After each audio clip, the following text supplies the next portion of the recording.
Hello students. तो कल हमने पिछले वीडियो में हमने सुपरपोजिशन प्रिंसिपल के ऊपर क्वेश्चन कर लिया था। ठीक है, एक क्वेश्चन आप लोग करना है ना, मैं दे देती हूँ आपको। उस क्वेश्चन को आप लोग ट्राई करना। वैसे तो आपके बुक में ही काफ़ी सारे क्वेश्चन है, आप चाहो तो ट्राई कर सकते हो, है ना। अध्यारोपण प्रमेय का यूज़ करके, जैसे एक अनसॉल्व्ड क्वेश्चन है कि डायग्राम में बना रही हूँ, आपको उसको यूज़ करके अध्यारोपण प्रमेय का उपयोग करके ज्ञात करना है कि हर प्रतिरोध से कितनी धारा प्रवाहित हो रही है। ठीक है, क्वेश्चन ये है क्वेश्चन। ठीक है, क्वेश्चन ये है आपका कि अध्यारोपण प्रमेय का उपयोग करके 4 ओम प्रतिरोध से प्रवाहित धारा ज्ञात करनी है। ठीक है, क्वेश्चन ये है, मैं बना देती हूँ। यहाँ आपका रेजिस्टेंस कनेक्ट है, यहाँ पे आपके पास करंट सोर्स जोड़ दिया है। ध्यान रखना, करंट सोर्स जोड़ा है। अनसॉल्व में भी आपके पास कई क्वेश्चन मिल जाएंगे आपको, वो सॉल्व कर लेना आप। ठीक है, यहाँ पे आपके पास बैटरी कनेक्ट की हुई है 12 वोल्ट की, है ना। 12 वोल्ट की ये बैटरी कनेक्ट की है, और एक और बैटरी कनेक्ट की है 6 वोल्ट की। ये कितने की है? 6 वोल्ट की। ये कितने की है? ये 12 वोल्ट की है। ठीक है, रेजिस्टेंस है 4 ओम, और ये करंट फ्लो हो रहा है आई। समझ में आ गई? ये 6 एम्पियर इसमें करंट फ्लो हो रहा है। आपको क्या बताना है? आपको बताना है अध्यारोपण प्रमेय का उपयोग करके कि इस 4 ओम के प्रतिरोध में कितनी धारा प्रवाहित हो रही है। ठीक है, करना है इस क्वेश्चन को सभी। आपको क्वेश्चन में लिख देती हूँ, find current flow in 4 ohm resistance using superposition principle। ठीक है, अध्यारोपण प्रमेय का यूज करके आपको क्या करना है? 4 ओम के प्रतिरोध से कितनी धारा प्रवाहित होती है ये फाइंड आउट करना है। समझ में आ गई? ठीक है, अब करना आप सभी। अगर आपको थ्योरम समझ में आ गई है और इससे पहले का जो क्वेश्चन करवाया है उसका कॉन्सेप्ट अगर आप लोगों ने पकड़ लिया है तो आपको कोई दिक्कत नहीं आएगी। ठीक है, मैं बता देती हूँ थोड़ा सा कैसे होएगा। फिर भी देखो, सबसे पहले क्या करना कि इस पूरे उसमें से आपको क्या करना है कि कितना करंट फ्लो हो रहा है फिलहाल आपको वो निकालने के लिए क्या करना पड़ेगा। पहले तो आप एक बैटरी को हटाना, ठीक है, दूसरी को कनेक्ट करना, इसको हटा देना। उससे आप इस करंट, इसमें से फ्लो होने वाला करंट I1 निकाल लेना। समझ में आ गई?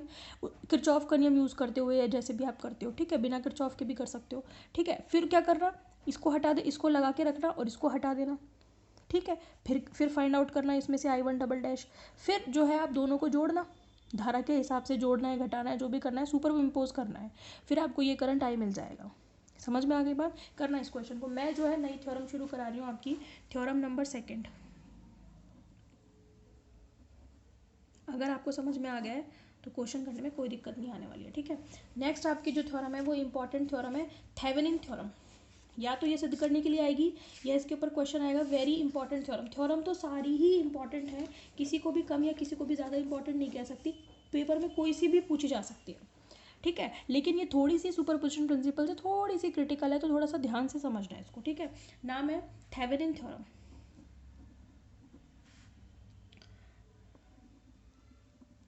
थेवेनिन्स थ्योरम, थेवेनिन फिजिसिस्ट का नाम है हमारे। ठीक है, अब स्टेटमेंट सुने पहले। तो सारा कुछ छुपा हुआ है स्टेटमेंट में, यानी कि जो ये कथन कहती है, जो थ्योरम, हर थ्योरम का एक स्टेटमेंट होता है। तो ये क्या कहती है पहले उसको ध्यान से सुनो। थ्योरम ये कहती है कि ऊर्जा स्रोतों और प्रतिबाधाओं से युक्त कोई अगर जाल है, मतलब एक दो द्विटर्मिनल जाल है जिसमें आपने एनर्जी सोर्स कनेक्ट किया हुआ है, प्रतिबाधा कनेक्ट कर रखी है, ठीक है, तो उस जाल को एक तुल्य परिपथ से प्रतिस्थापित किया जा सकता है जिसमें एक वोल्टता स्रोत होगी EEQ। क्या होगी? EEQ होगी, और एक श्रेणी क्रम में एक प्रतिबाधा होगी ZEQ।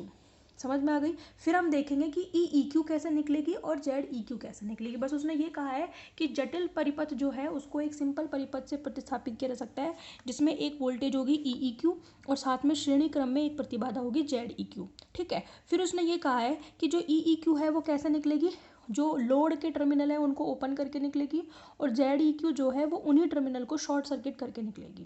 समझ में आ गई?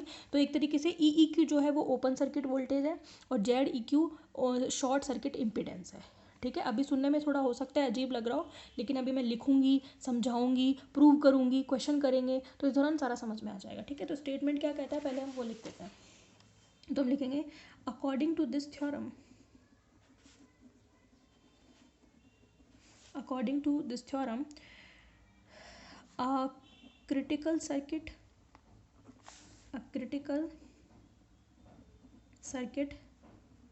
consists of energy source and impedances can be replaced by a circuit in which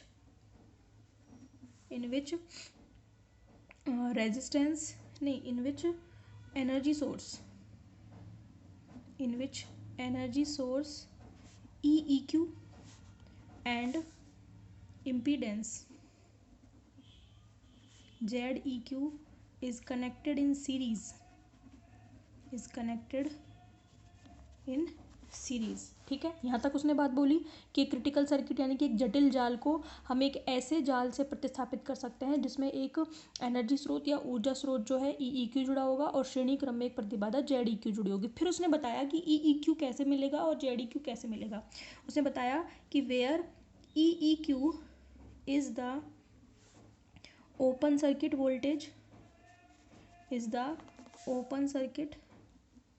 voltage and ZEQ is the short circuit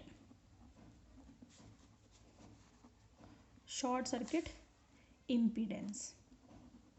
मतलब EEQ तो कैसे मिलेगी, निर्गम टर्मिनलों को खुला करके मिलेगी यानी कि ओपन सर्किट वोल्टेज हो गई, और ZEQ मिलेगी उन्हीं सर्किट और टर्मिनल्स को क्लोज करके मतलब शॉर्ट करके उनके बीच में एक वायर जोड़ कर मिलेगी ZEQ। समझ में आ गई? करेंगे हम इसको, ठीक है। अब थ्योरम को हम क्या करेंगे, प्रूफ देखें इसका। थ्योरम समझ में आ गई। तो स्टेटमेंट तो उससे भी आसान ही है इसका देखने में तो, कि एक जटिल जाल को एक ऐसे सरल जाल से प्रतिस्थापित किया जा सकता है जिसमें EEQ कनेक्ट हो और एक ZEQ कनेक्ट हो। EEQ है वो टर्मिनल्स को खुला करके मिलेगी और ZEQ उन्हीं टर्मिनल्स को शॉर्ट करके मिलेगी। समझ में आ गई? ठीक है। अब हम क्या करते हैं, अब हम एक जटिल जाल पहले प्रूव करने से पहले हम इसमें बता देते हैं कि ये कहना क्या चाह रहा है ना। प्रूव करने से पहले इसको मैथमेटिकली और शो कर देते हैं, फिर प्रूव करेंगे। मतलब सपोज करो कि ये कोई जटिल जाल है, मतलब ये कोई नेटवर्क है और नेटवर्क भी कैसा होना चाहिए, 2 टर्मिनल। समझ में आ गई? अकॉर्डिंग टू दिस थ्योरम यहाँ पे लिखेंगे 2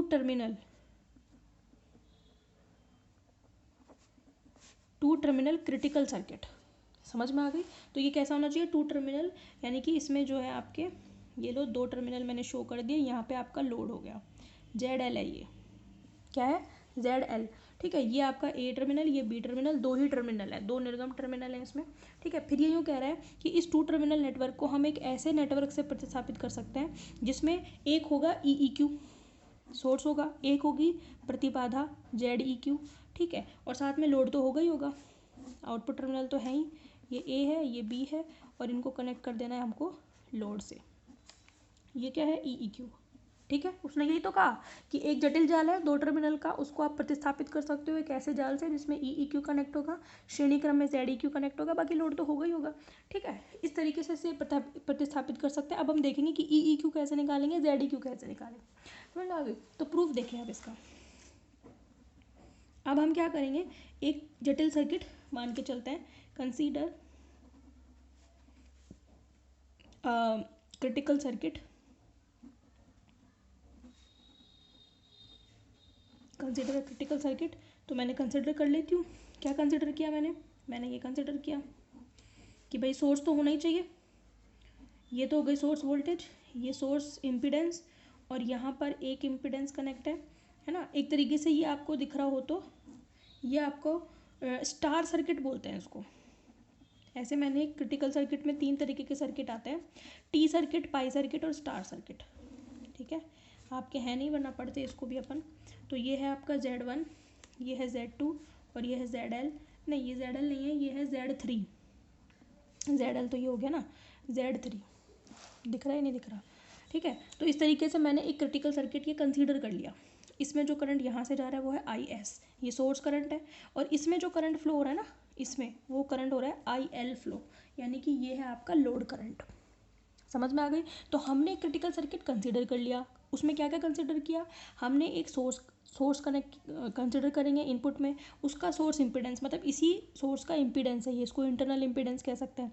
फिर ये कनेक्ट है 3 अलग अलग इम्पीडेंसेस से या रेजिस्टेंस से, और लास्ट में एक लोड कनेक्ट है। लोड में करंट फ्लो हो रहा है IL और सोर्स से करंट निकल रहा है IS। अब इसको हमें प्रतिस्थापित करना है एक ऐसे सर्किट से, ठीक है, यानी कि इसी सर्किट को यूज़ करके हमें क्या निकालना है, EEQ निकालना है, और इसको यूज़ करके क्या निकालना है, ZEQ।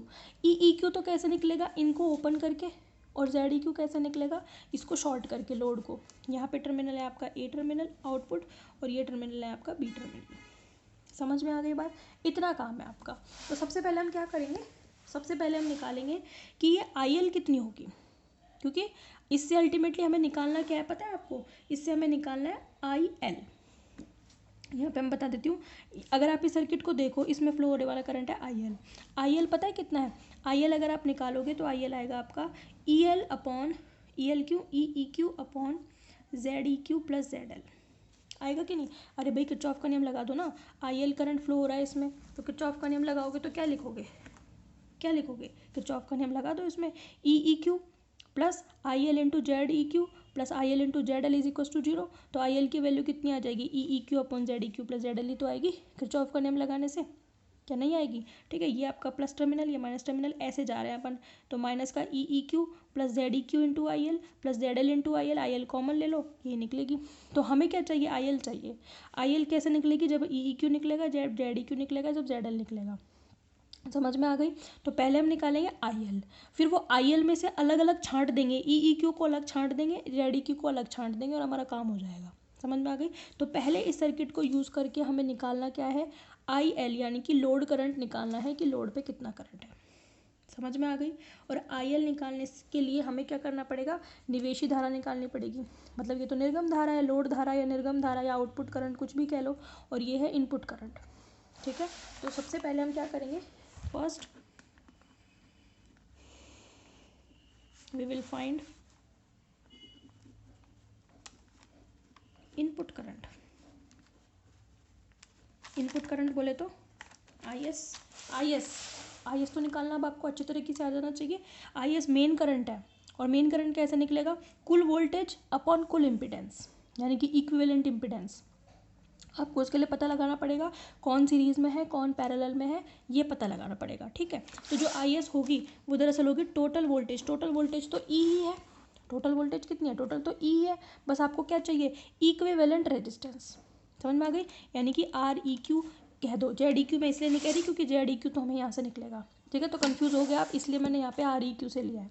तो पहले आप इक्विवेलेंट रेजिस्टेंस देख लो, इस सर्किट का इक्विवेलेंट रेजिस्टेंस कितना है भाई बताओ, कौन सीरीज़ में कौन पैरेलल में। देखो करंट यहाँ से जाएगा तो इन दोनों में तो इक्वल करंट फ्लो होगा, यहाँ से IS और IS, तो ये दोनों तो सीरीज़ में हो गए, क्योंकि सीरीज़ में करंट सेम होता है और पैरेलल में करंट अलग अलग होता है। अब यहाँ पे IS करंट जाने के बाद इसमें कुछ और जाएगा और इसमें कुछ और जाएगा।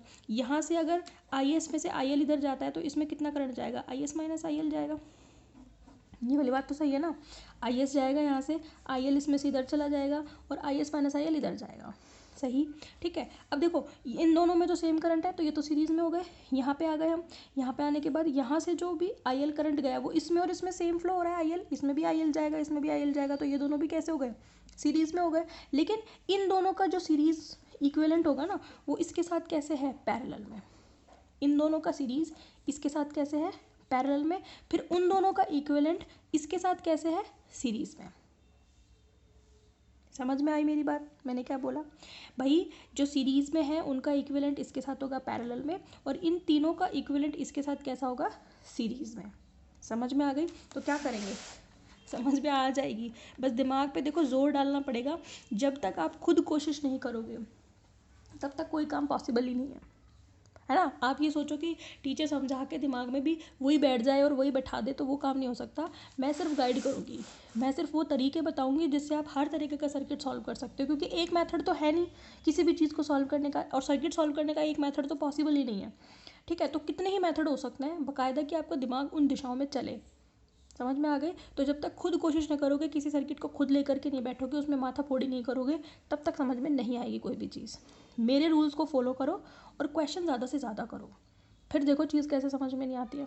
समझ में आ गई।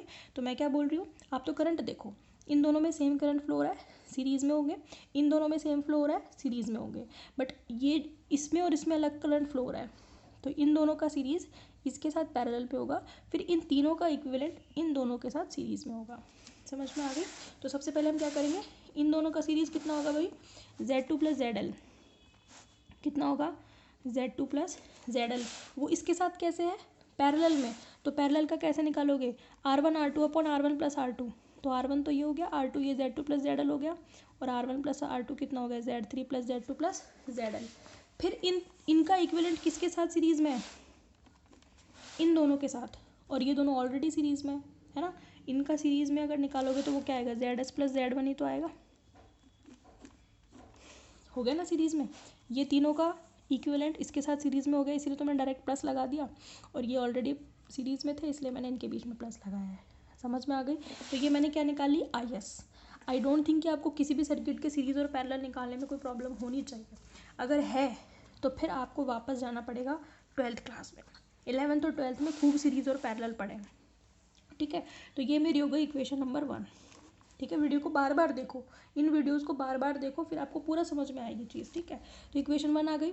अब हम पता है क्या करेंगे, हम निकालेंगे IL। अभी तक मेरा काम नहीं हुआ है, मेरे को लोड करंट नहीं मिला है, लोड कैसे निकलेगा, ये दोनों पैरेलल में है, इनका रेशो निकालेंगे, ठीक है, क्योंकि IL जो है वो डिस्ट्रीब्यूटेड करंट है, टोटल करंट तो निकाल लिया पर डिस्ट्रीब्यूटेड करंट रेशो निकाल करके होएगा, ठीक है।